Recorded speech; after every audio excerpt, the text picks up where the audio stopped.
Připravil jsem si pro vás projekt Bišonek.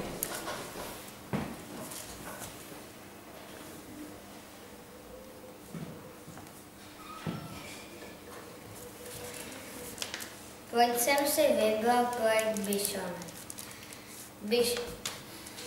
Protože jednoho bišonka mám doma. Jmenuje se Lily. Je to takový bílý čertík, který má celou rodinu. Nikdy se od ní nezdálí.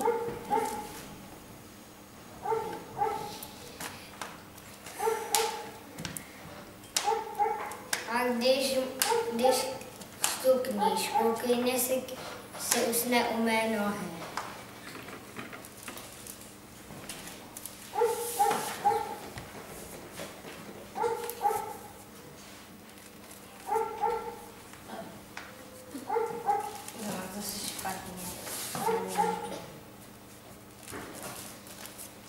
Historie plemene. Nejstarší informace o bišonci jsou staré 2000 let. Bišonky si oblíbily královny a králové a taky si je oblíbila princezna Kleopatra. Nejdůležitější královna v celém Egyptě.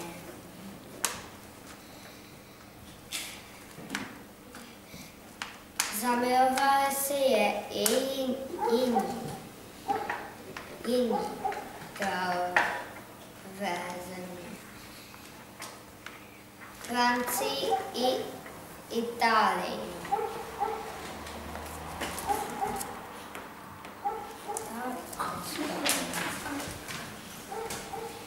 Jak bišonek vypadal? Je to bílý čertík s černými očima, které svým vzhledem připomínají plišovou hračku.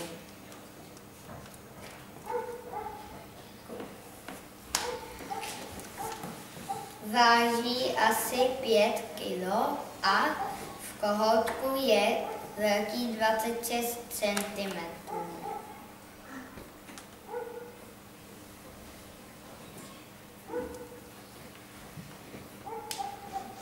Bišonek je hlavý, veselý pejsek s velkou chutí do života. A má moc nejraději svoji rodinu, když je umí.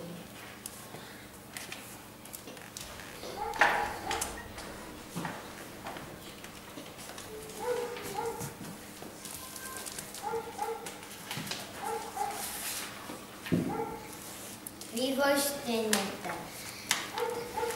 Psí miminko je v bříšku u své maminky 61 až 65 dní.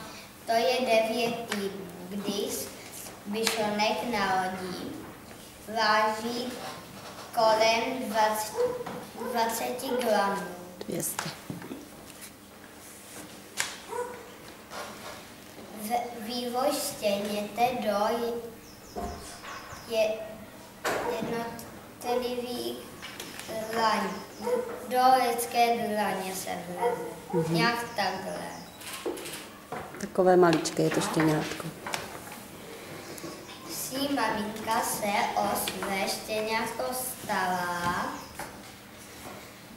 stará, chrání ho před kočkami, před ptáky a před jinými živými zvířaty.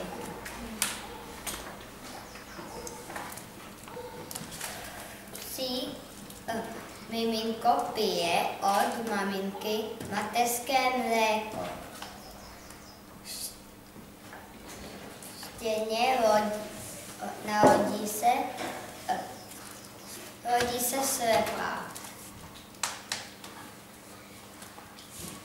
Po 10 dnech začínají vidět, slyšet.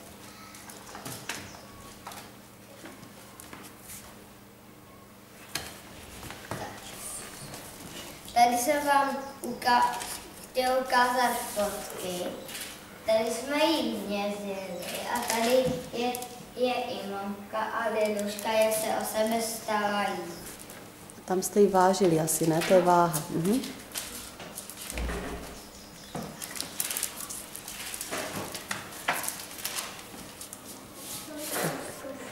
Co tam máš dál?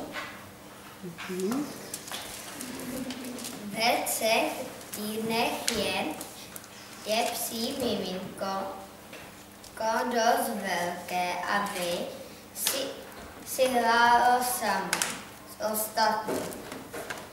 Vlastně, pardon, já jsem se zapamatovala špatně. O 3 týdnech psí miminko pije méně mléka od maminky a začíná pít rozmočené granule a vodu.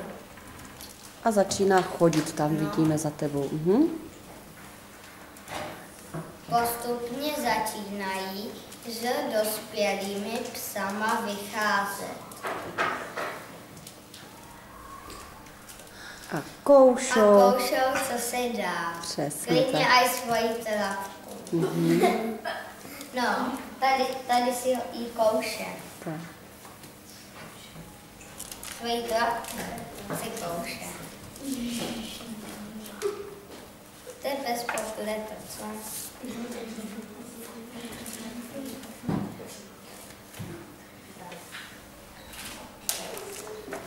Všechno to poznávání je velmi náročné.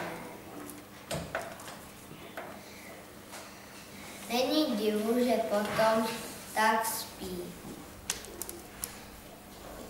Vždycky potom, tady když spí, tak naskočí trapky k sobě. Já nebo když odpočívají a tady se hrají.